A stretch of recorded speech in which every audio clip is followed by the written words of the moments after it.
Your program will begin shortly. Launch sequence. Activate.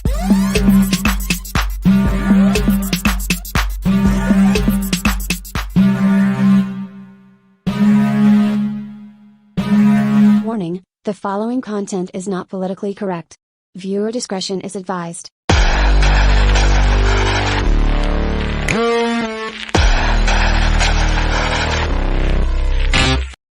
Welcome back to the channel today, everyone. I'm Sarah Higdon, and this is Transform to Freedom. If you've been following me for a while, thank you so much. Got a couple stories to kind of kick off the show today. But I'm not going to spend too much time on these initial stories. So, kind of my plan is to start doing more videos throughout the week. So if you're not subscribed to my YouTube channel, click that button right now and subscribe so that you can see all my videos here in the future. But this show is more of a news show. If you haven't been watching, we talk about the news of the day and what's going on. I think individual content videos on different topics such as that have to do with LGBT, transgender identity issues. That's we're gonna probably start. I'm probably gonna start doing some more videos, just individual videos throughout the week on that type of stuff. But starting the day off, so I didn't know about this story until I wrote about it this weekend. However, let's talk about this. So, drag queen resigns as school principal after libs of TikTok exposes prior child porn charges. This one's an interesting topic because there was a principal who was hired to be an elementary school principal in, where was this? Western Heights, Oklahoma. And apparently this man was known that he had been charged with child porn in the past, like possession of child porn in the past. Now those charges were dropped, but I don't know about you, but like if somebody gets charged with something, I do believe that when it comes to children, if they had enough to charge somebody and get a warrant for arrest and probable cause, I don't know if I would trust this person to be, the principal of an elementary school.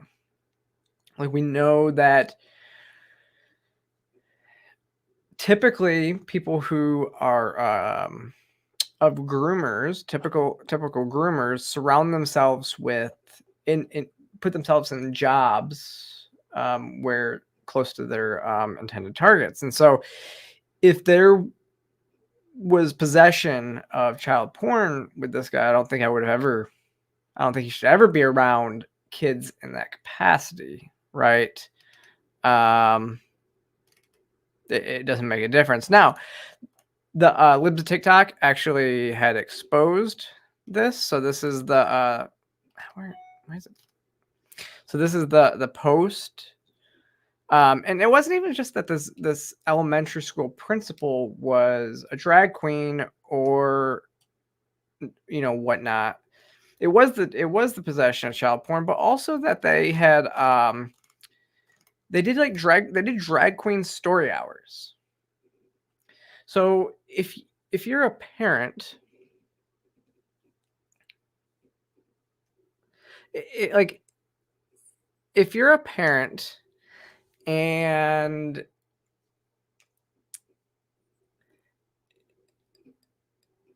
even if there wasn't the child porn charges, I have no issues with school staff doing their own thing on the side, but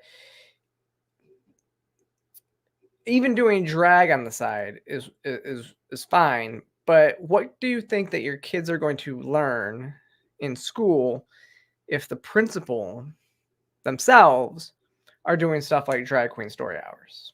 I don't think that's a good look. I don't think that person should be really the principal of a high school, because they're going to be the first ones to teach, gender identity.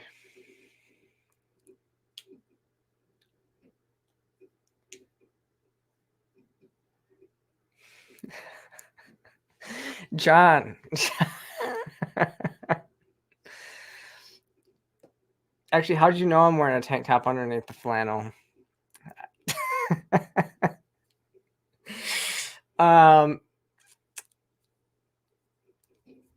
You saying that me wearing flannel when it's cold outside? Okay, I live in Georgia. It's a little cold outside. I'm wearing a flannel shirt because it's comfortable. And now apparently I look like a lesbian according to John, which is impossible.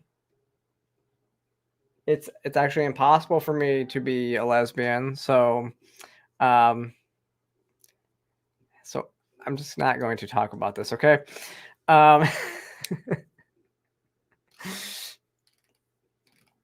So back to this though, really interesting.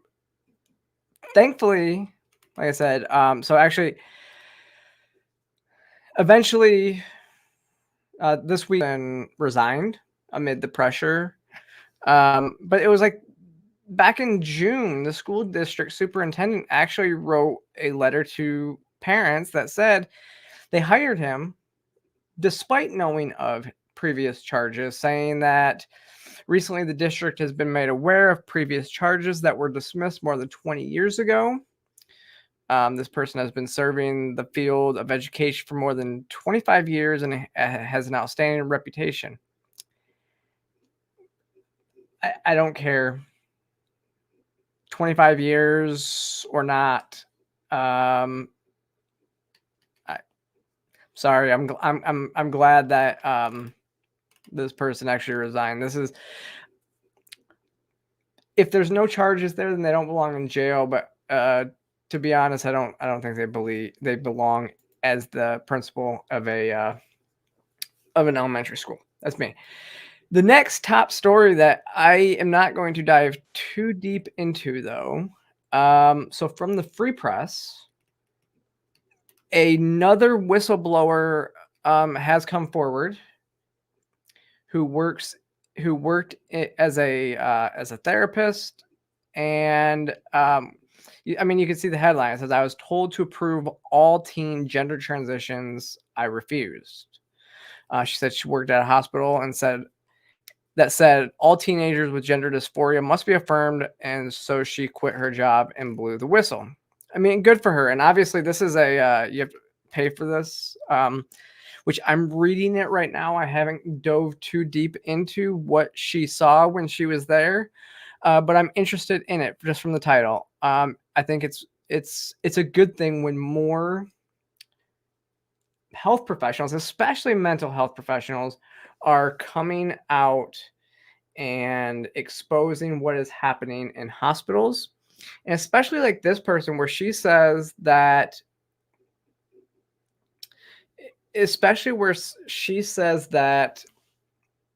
she was told that she had to do this. That they basically, instead of doing what's right for the patients, the doctors were telling, like, she was being told that she had to affirm and sign off on transition stuff.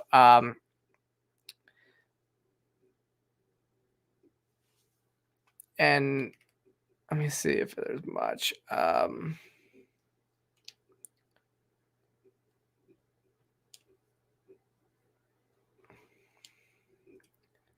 Yeah, basically, she says that when messages from supervisors, when a young person she was seen expressed discomfort with their gender, the diagnostic terms is gender dysphoria. I should throw out all my training, no matter the patient's history and mental health conditions. That could be a complicating situation.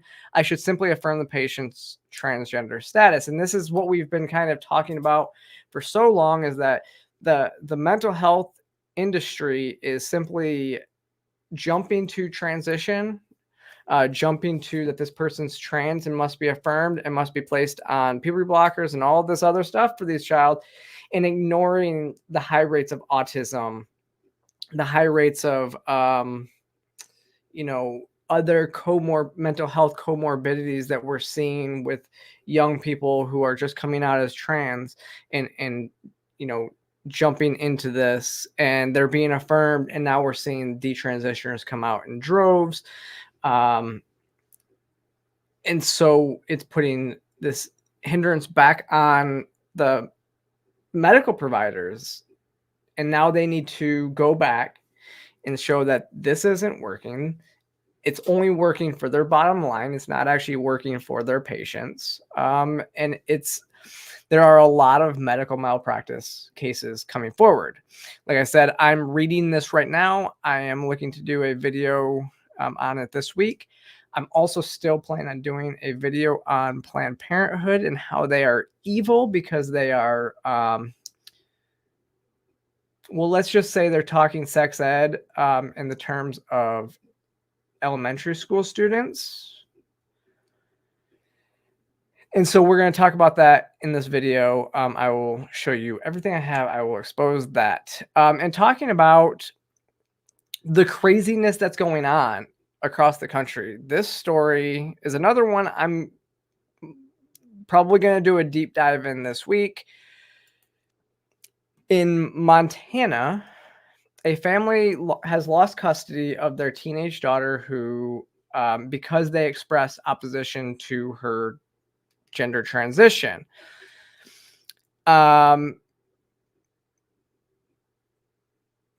This is an awful, evil story. Now, this child was having issue at school, going through things. I can't. In August of 2023, the parents had basically said their 14-year-old daughter was expressing suicidal ideations at school. She was taken away. She was put into a hospital in Montana. Child family. And then basically what happened is, because the parents are in Montana, where the governor passed a bill last year that bans medical transitions for children.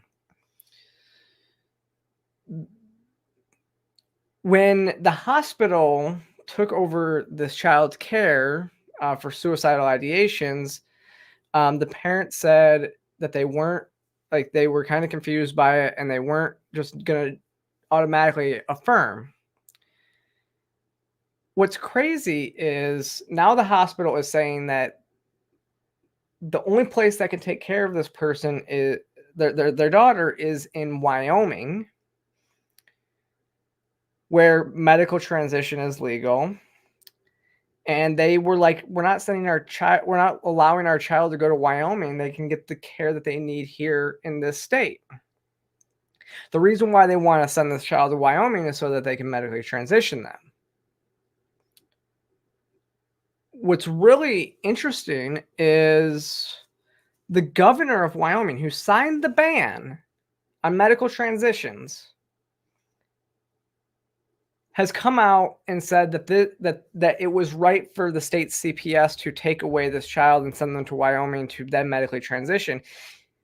So it's okay. It's not okay for people in his state to medically transition, but he thinks it's okay to send people from his state to other states to medically transition, which tells me that he's not very principled in his view on protecting children from gender transitions.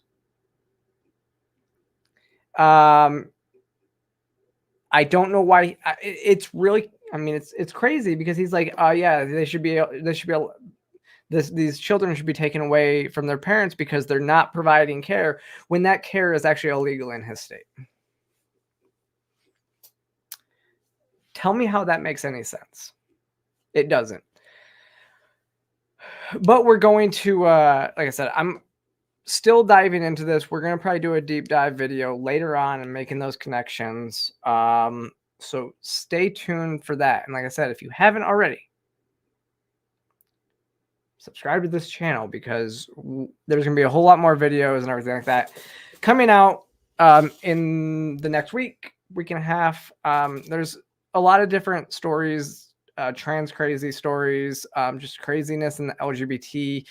We're kicking into high gear, so we're going to start doing a lot more content like that.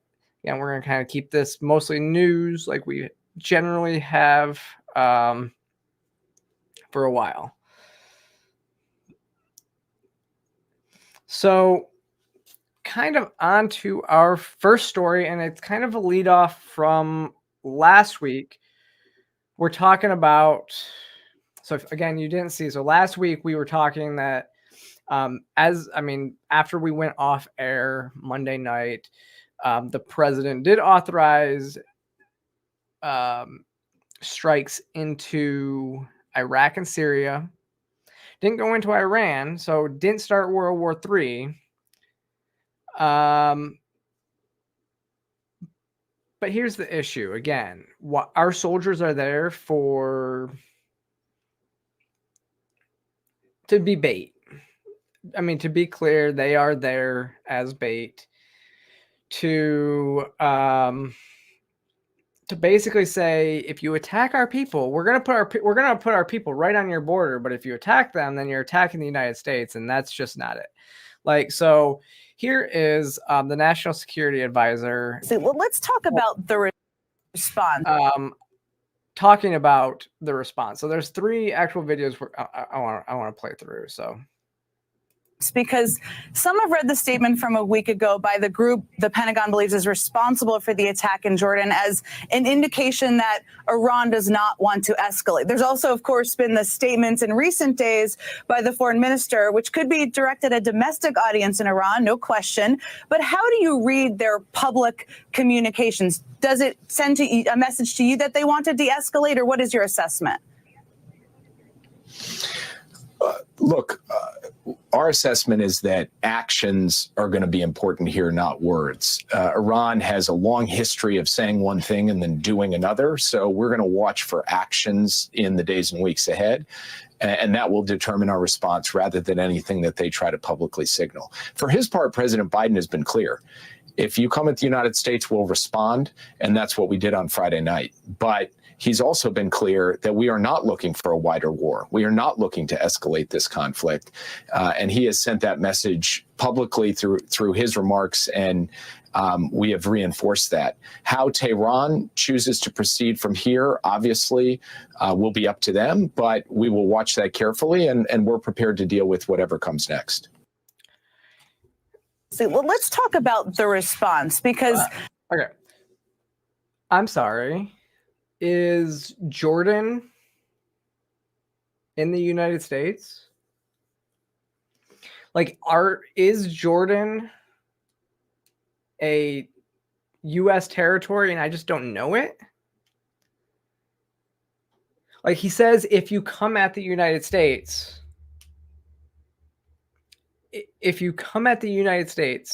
we will respond. But they didn't come at the United States.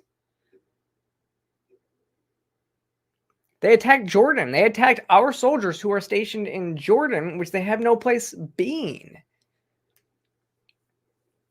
This is like Iran going and like training in Mexico. And oh, wait a second. Actually, no, this is a better example. It's like the Russians putting missiles in Cuba. And then us attacking those missiles, and then Russia saying we attacked them. I mean, that's a plausible scenario, right? Oh wait, it did happen. If you know anything about the Bay of Pigs, it did happen. And yes, Eugene, that is Jen Psaki. She now works for MSNBC. You know, her gig after the White House was probably making quite a bit more money as a anchor at MSNBC, which kind of tells you something, doesn't it? So you know you're going to get unbiased coverage from the former press secretary of when it comes to, you know, covering the Biden administration, right? No, you're not going to get unbiased coverage from Jen Psaki, who used to work for the Biden administration, which you've never really gotten unbiased coverage ever from MSNBC anyways. It's basically state-run media. Yeah. So here is another clip of from that interview. So let me start here. The strikes, of course, definitely sent a clear message. There's no question about that. But as we look to the next stage, and clearly there is a next stage, as you've all indicated, what can we expect? I know you're not going to outline it in detail, but are we looking at the possibility of cyber attacks? Are we looking at the targeting of individual leaders? Are those things on the table at this point? Well, Jen, it's a good question and it's a fair question, but unfortunately, it's not one I can answer sitting here on television today because, obviously we don't want to telegraph the next steps in our response, some of which will be seen, some may be unseen. But President Biden was clear that what you saw on Friday night in the strikes in Iraq and Syria was the beginning, not the end of our response. So there will be more steps in the coming days. I just unfortunately can't lay out what those might be. So again, that was the beginning, not the end. So who knows where we're going? What are we going to attack next? Why are we? I mean, as many have stated online, if you've been watching, it's like, are we at war with Syria and Iraq? I don't think so. And has the president gone to Congress and actually done the constitutional thing and asked for, congressional approval to authorize these strikes? No, he hasn't. Just like we haven't done that for, I don't know, decades. We haven't actually declared war. Congress hasn't actually declared war. It's just continuing these resolutions that, never end. But yeah, I mean, what is actually next? Like, what else do we say that's next? And one more clip, and this was actually him on CNN. Let's start with the retaliatory strikes in Iraq and Syria. Were any Iranian Revolutionary Guard leaders killed during those strikes? Well, thanks for having me, Dana. And as you said, the president ordered strikes in Iraq and Syria in response to the tragic death of 3 brave service members. Those strikes were carried out Friday night to good effect. And we are still assessing the battle damage. Our CENTCOM, Central Command, is looking at the capabilities we reduced and the casualties that were incurred. So I don't have anything to share with you today on precisely who was taken out in those strikes. But I would just say that the president was clear when he ordered them and when he conducted them that that was the beginning of our response and there will be more steps to come. How do you define success then? Well, we're going to continue as we have to take action when Americans are attacked. When we're attacked in Iraq and Syria, we'll respond. And from our perspective, each action that we take is targeted at reducing the capabilities of the militias to be able to continue to conduct attacks against us and to send a clear message that the United States will respond when our forces are attacked, and we will respond with strength and in a sustained way when American casualties are incurred. Let's start with. How is that not saying that you're using our soldiers as bait? You think we can just put our soldiers anywhere in the world and them not to feel like invaders?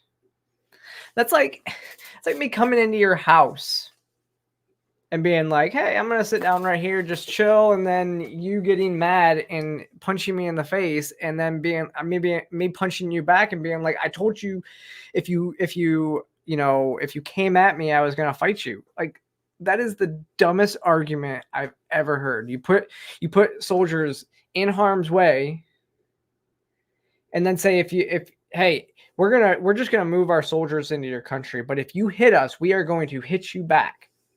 That's called bait. And he didn't even answer her question, because this is one of the biggest issues that we saw during the Bush administration. this is what really led us to being in Iraq and Syria, like in Iraq and Afghanistan for so long, is when we invaded, there was no clear exit strategy. Like, how do you define success? Like, what is your end state? Which is something that all military people know, is to give an end state. Like, like when you see at the end of it, like, it's basically, in the military terms, when you at the end of a mission, where do you see yourself being? Like, so are you holding this ground? Are you, what is it that you see if you accomplish your mission? What is success? So basically, after him just kind of slipping that question, he's basically admitting that they have no end state. They're just randomly targeting. They're just randomly targeting the enemy that they see as the enemy, because they're, we put our soldiers there to be shot at. So they're basically just shooting willy-nilly, and they have no end state, which is why we were in Afghanistan for generations, for decades, since we were there for what, 20 something, 20 years, 21 years. God, I don't even remember.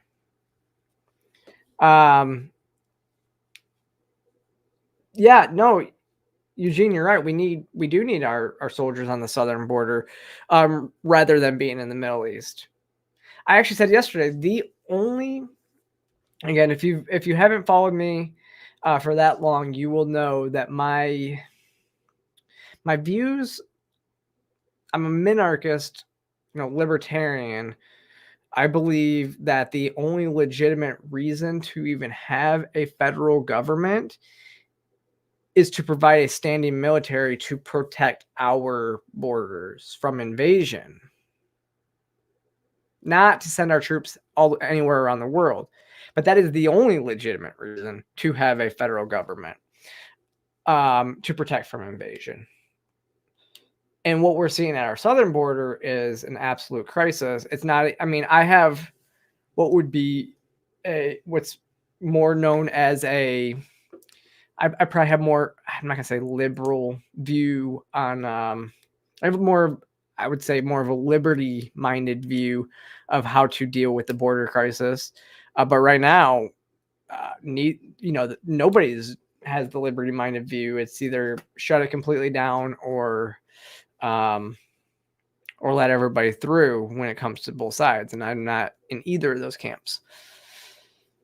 And it is, we really should be bringing our troops home. And there's, let me see, do I have that pulled up? There is a,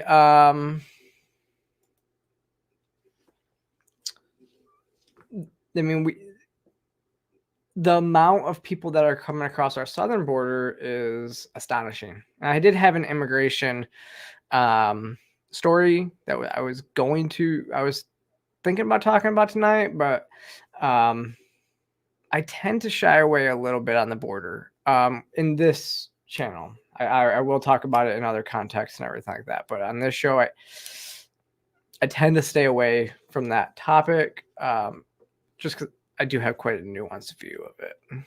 But I do believe that we put our soldiers on the southern border and stop people from crossing illegally and let them go through the points of entry. What the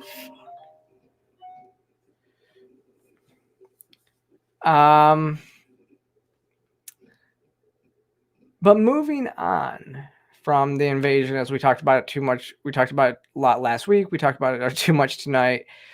Let's talk about, I should name this segment Cringe Nikki Haley Speaks Again or something like that, because Nikki Haley has had a week of cringe, just a full week. That's all it's been.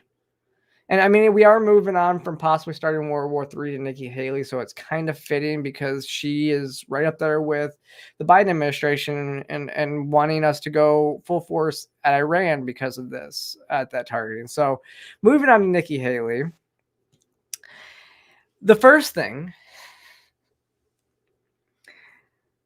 I don't know, whoever runs her social media, I doubt it's her, but if it is, then I don't know. But if it's not her, they need to be fired. I mean, okay. So first of all, they post, Americans want a choice in this elections, not a rerun, which meaning they don't want to see Biden and Trump running against each other again. And then instead of posting a actual handwritten note, she posts this. Look at this.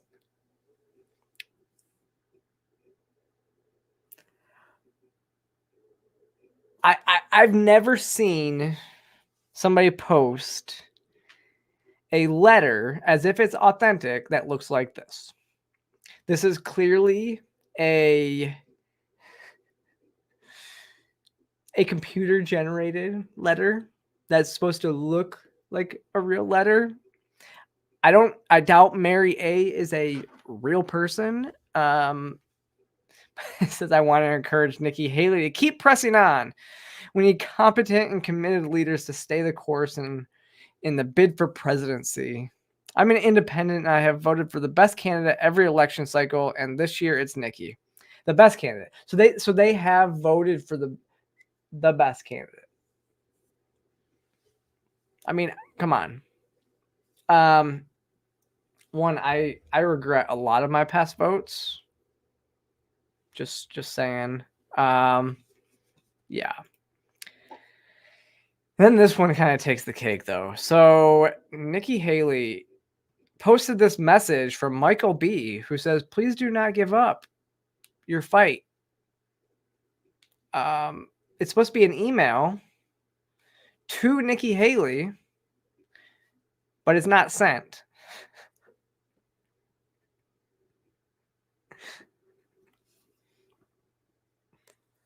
This is so cringe. Like, it's seriously, this is not Nikki Haley's team receiving this letter.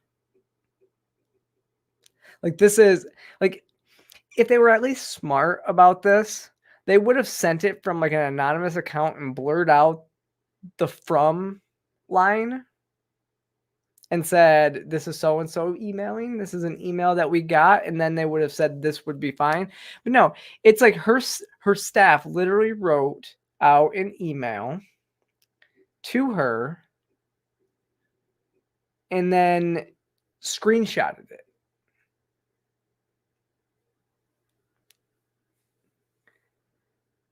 Like, this isn't something that she received. It's hilarious. I don't get this. It's so, like, we'll keep working hard to make. I'm overwhelmed by the kind words that your team comes up with. That's what she says.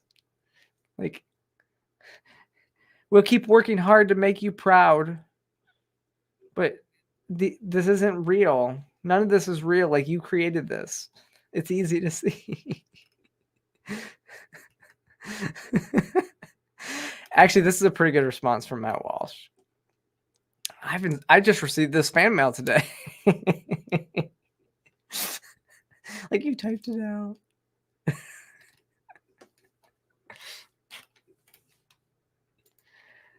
And then this was pretty good too. So Nikki Haley says, another day, another poll showing that America doesn't want two grumpy old men. Once again, Trump is within the margin of error, and I wiped the floor with Joe Biden. So the poll shows that she's beating Joe Biden 45% to 36%, while Donald Trump is beating Biden 47 to 42. Yes, the gaps are closer. But as I point out below, like, I don't know if she can count, but 47% for Trump is higher than 45% for her.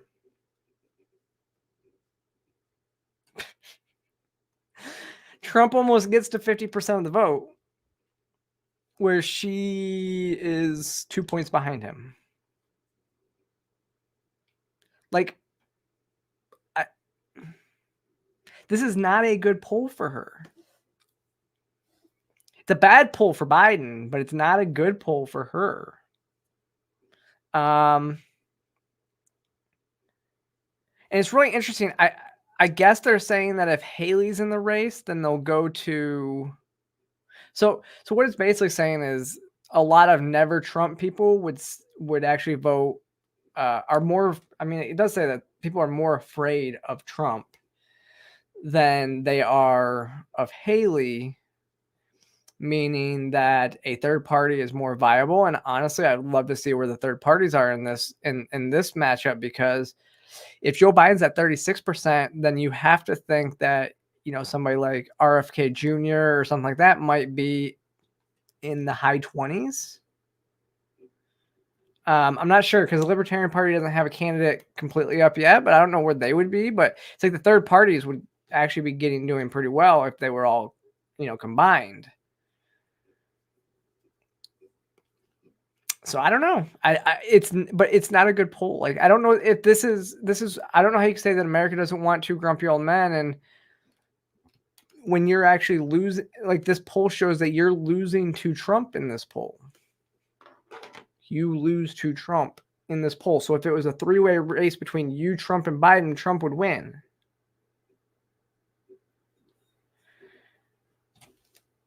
I don't know. Like, it's pretty cringe. And then, if you didn't see, she was on Saturday Night Live, and this was again another pretty cringeworthy experience, another cringeworthy performance. We have time for one more question, and it's actually for Ambassador Haley.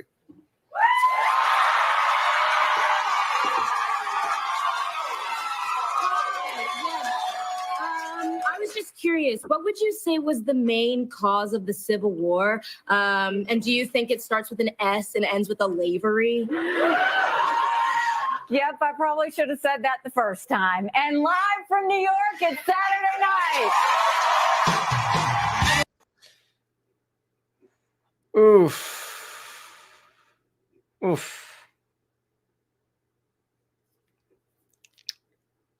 man.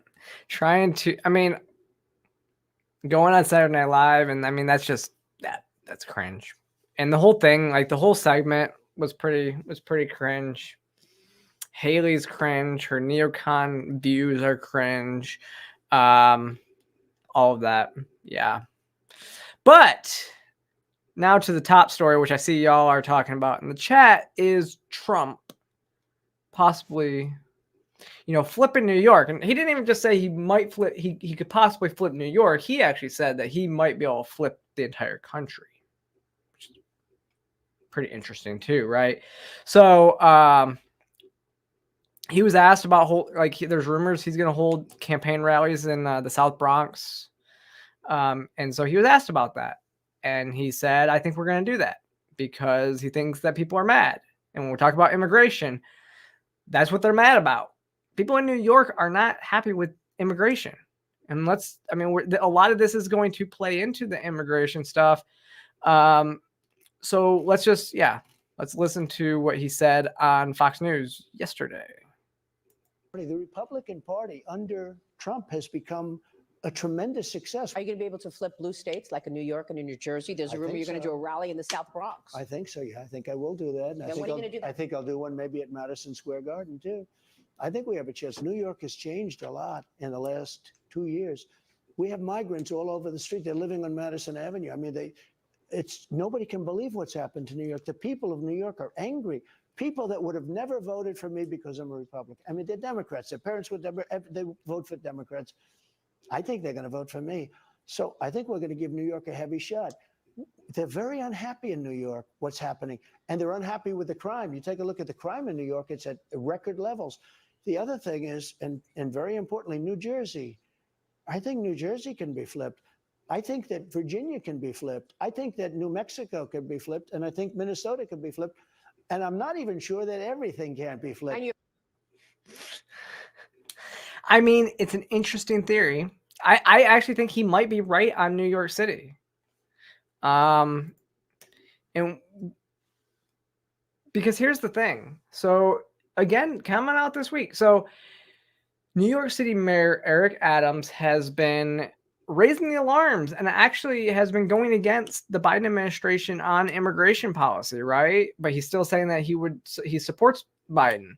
But he's been against Biden because his city is now deeply in debt because of illegal immigrants taking over hotels, taking over the streets, and then they're basically having to pay for all these services for the illegal immigrants, while at the same time, they're basically having to cut services like to the police department because they can't afford it because their city's in debt and their city's actually not allowed to hold debt.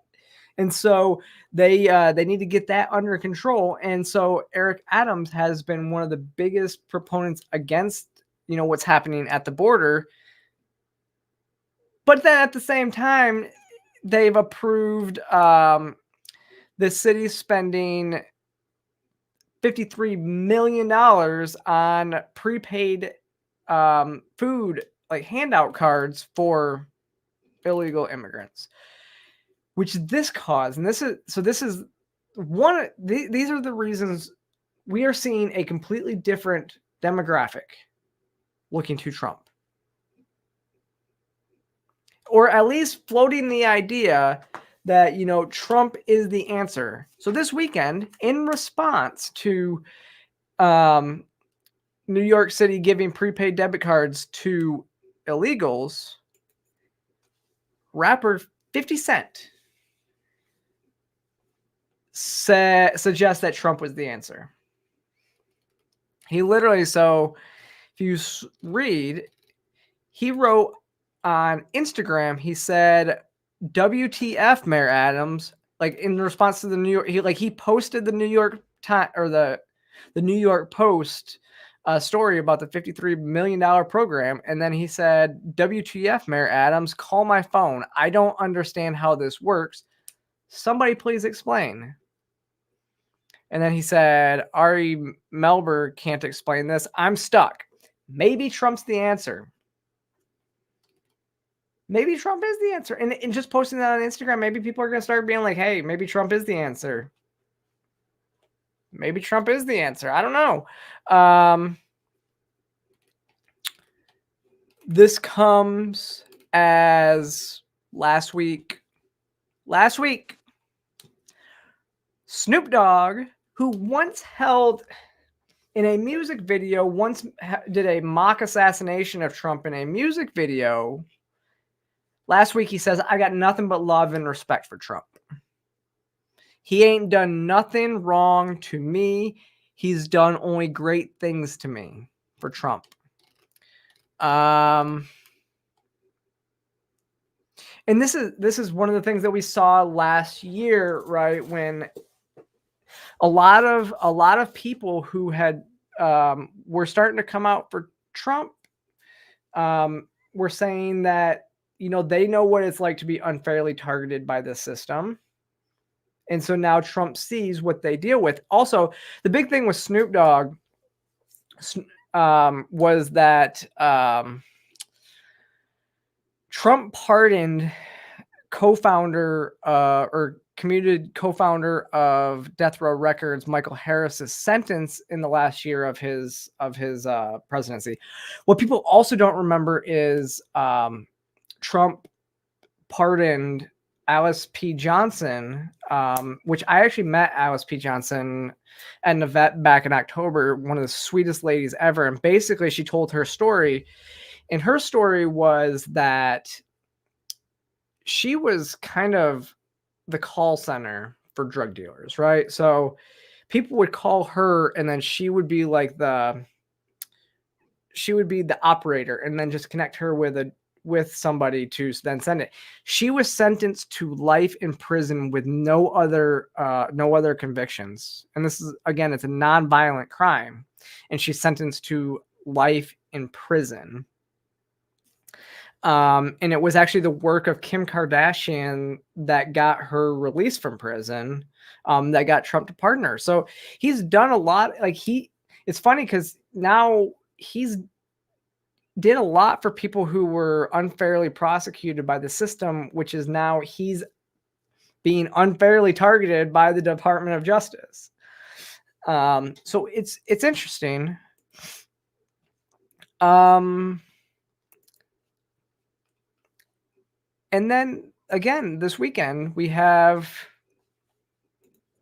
rapper Killer Mike, who I guess was arrested at the Grammys last night. I don't know. I guess he was arrested at the Grammys after receiving 3 Grammy Awards last night. But a video of him on Bill Maher's channel basically refusing to endorse Joe Biden. Let's see. What are your feelings on the election coming up? I mean, Biden and Trump.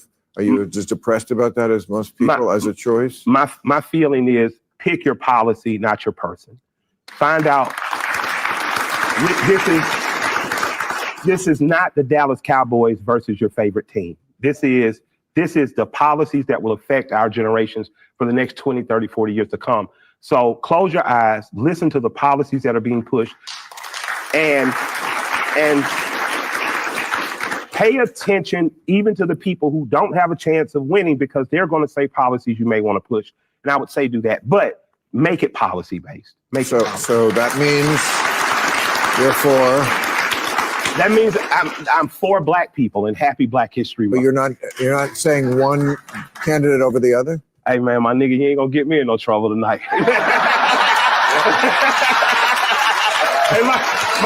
no, that's your job with me, to get me in trouble. My grandfather gave me some stellar advice sometimes. He said, son, sometimes you just got to know to stay out of white folks' business. And this time, I'm going to keep my mouth closed. I still like the policy that the old man had that I was supporting. I would encourage people to find who's supporting that policy and see what happens. But you can't get yourself to say vote for Biden over Trump? You want me to list it now? So now I'm just saying that. Can he get himself to apologize for the crime bill? Can he get himself to get his head out of his ass and say, Black people, you are Black regardless. I need you to tell me what I need to do.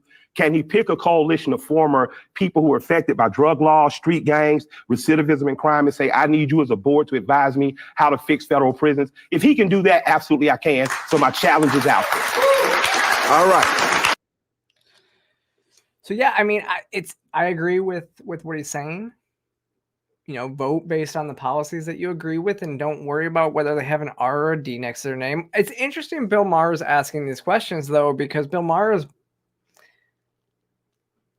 completely like he's hammered liberals quite a bit in the last few months. So it's crazy. Killer Mike's is interesting too. I think I've seen Killer Mike do a lot of good stuff here in Atlanta. Most people don't know he owns like half the city. I think T.I. owns the other half the city. But when the George Floyd, I remember him being on TV with the mayor at the time of the George Floyd riots, and he was trying to calm the city down, trying to not stoke the flames of division and all that stuff here. So I think he's an interesting person and it's nice to see that he's not going to take a side and vote your conscience and vote for the policies you like. It is interesting when Bill Maher says, what about you can't vote for Biden? And he says, I've never once heard Biden. Nobody brings that up, that Biden was voted in the 94 crime bill, which put a lot of people in jail unfairly. He also was a supporter of Don't Ask, Don't Tell and the Defense of Marriage Act. So like Democrats have now thus flipped, even though Bill Clinton's the one that signed the 94 crime bill. So I think things are starting to change a little bit.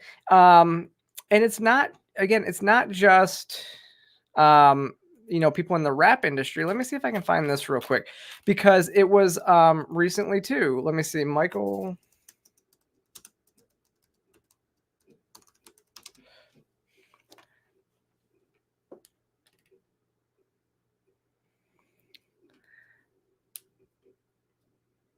Rapaport. Let me see. Yeah, let's see. Here we go. Michael Rapaport, again, who was so vile towards Trump before, has been speaking a little. I mean, when it comes to Israel and stuff like that, he's kind of been against, like, I'm pretty sure he's been against most Democrats on this. But he's like, he used to be one of the worst anti-Trump like people out there. Like I said, I mean, Snoop Dogg was up there too. Snoop Dogg, mock assassinated Trump in a music video. And now this is like a complete reversal from Michael Rapaport too, which is saying on the table the other day. This is why when I say voting for pig Donald Trump is on the table, voting for pig Donald Trump is on the table. The other day in New York City, 6 illegal aliens jumped a New York City cop, NYPD's finest. They jumped a New York City cop in Times Square and were arrested and released without bail. I know it's a city thing. I know it's a state thing. I know all that. I know all that. Okay? Stay with me. Released without bail. Came out of the courtroom on some Tupac raising the middle finger with the Detroit Red Wings jersey.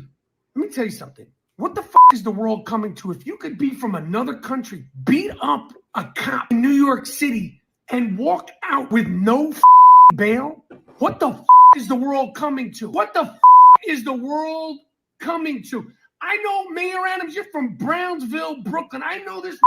Like, what the have I gotten myself into? Stay with me. On the same day that happens, Cadaver Joe Biden issues an executive order about 4 quote-unquote settlers in Judea, Samaria, a.k.a. the West Bank. Some troublemakers, 3 of the 4 have already been arrested.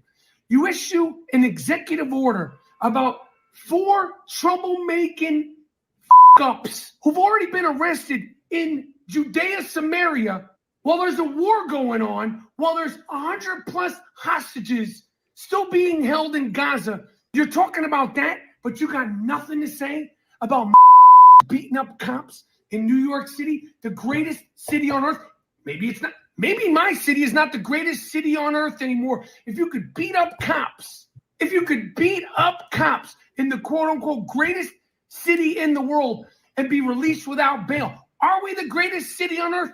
Cadaver Joe Biden, we see you. We see you. Don't worry about those in Israel. BB got them. Israel will take care of them. Worry about cops getting beat up in Times Square and walking out with no bail like the Tupac Shakur. Worry about that shit. This is why voting for pig Donald Trump is still on the table. I'm just saying.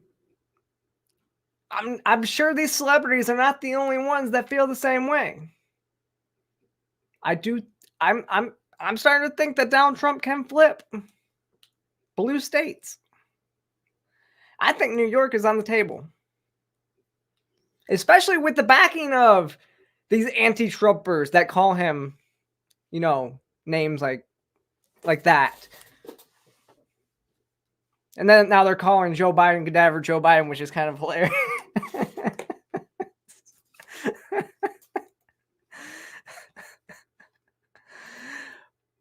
But I mean, it's true. I mean, I may not agree with all of Trump's policies, and I may not be the biggest Trump supporter in the world. But when it comes to who's running, like, I don't know who's going to be the Libertarian candidate at this point, but of the main party candidates, no new wars under Trump, but the economy was in a good situation. And you can actually look at the border statistics and see how many more. I mean, it's like doubled and tripled. Like literally in one quarter. So in the first quarter of this year, more illegal immigrants have come across the border than in 2018, Trump's second year. Like total Trump's second year, total.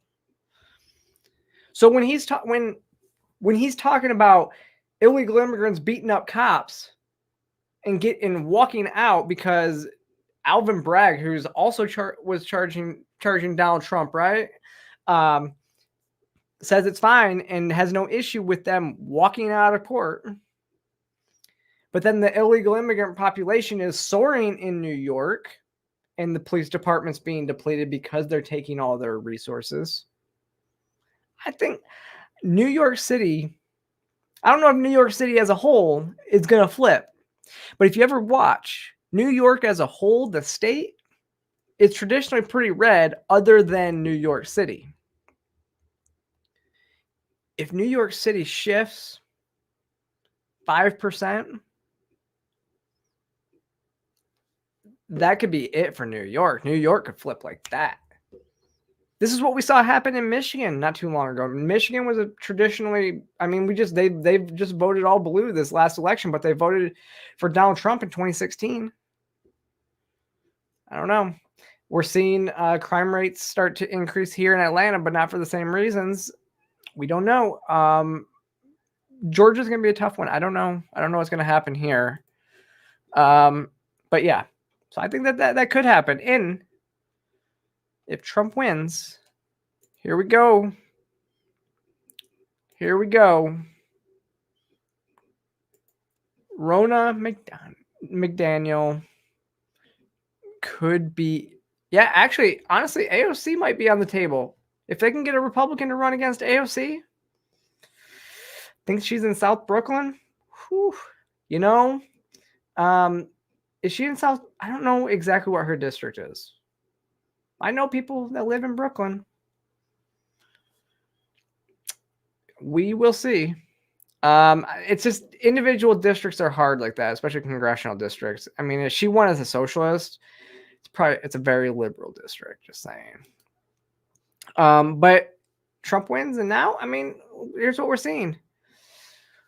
Rona McDaniel could be out as RNC chair, which actually would be quite the deal. So Trump was again on Fox News, and here's what he said. Tougher. You talk about this optimism ahead that we could see some relief, but the RNC doesn't seem to be so strong. I mean, the Democrats have all the money. Look at what we see. We get the Democrats actually with the money and spending it. The RNC seeking credit lines. The RNC reported its lowest bank balance at the point in any year in 2016. Comerica says Michigan GOP defaulted on a loan of $500,000. So I have a lot of money, and the money that they get, people are not looking at the RNC. They want changes. You have to understand, I have nothing to do with the RNC. I'm separate. How's Ronna McDaniel doing? I think she did great when she ran Michigan for me. I think she did okay initially in the RNC. I would say right now there'll probably be some changes made. That's a nice way to say it, right? That's that. I mean, and that is skillful talking, because he said, you know, she's not doing a great job. That's basically what he said. She's not doing a great job. She did a great job here.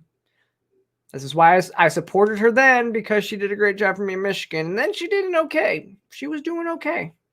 And then, yeah, there was no red wave that ever happened. Now, this is interesting because, you know, Vivek Ramaswamy called her out on the debate stage, called her out for having the debate on NBC with people that aren't really, you know, the audience isn't going to care about, you know, Republican, like they're not trying to get Republican voters. And he said that if she was smart, then she would host this. She would have had Joe Rogan, Elon Musk, and Tucker Carlson moderate the debate. And basically called for her to resign, announce her resignation right there on the debate stage.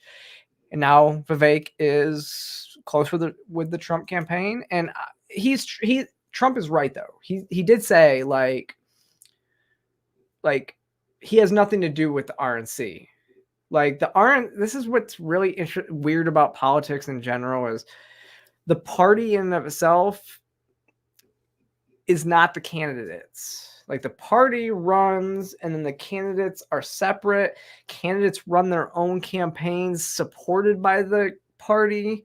And so Trump doesn't have really any say when it comes to who is running the RNC, other than his sway, and he would have a big sway because he's Donald Trump and he's the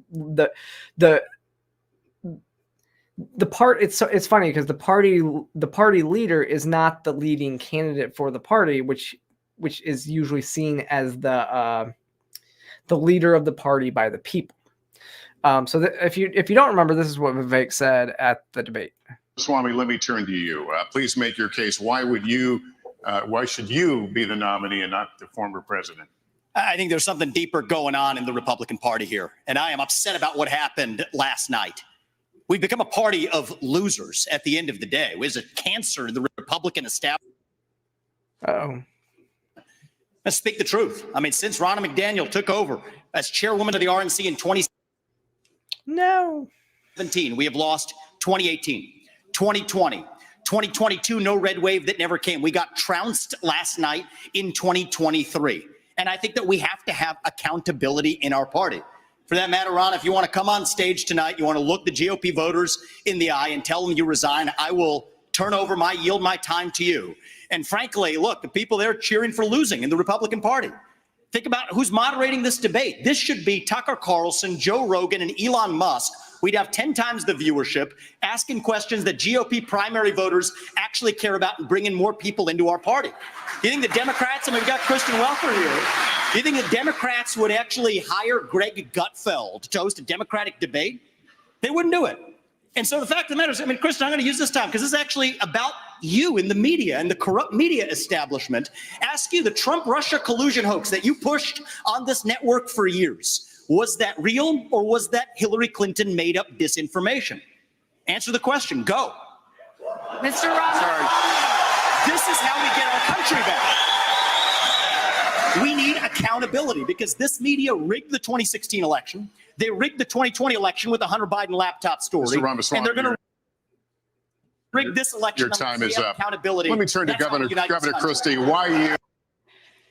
So yeah, that was the moment that I believe Rona McDaniel's political career as the head of the RNC was killed.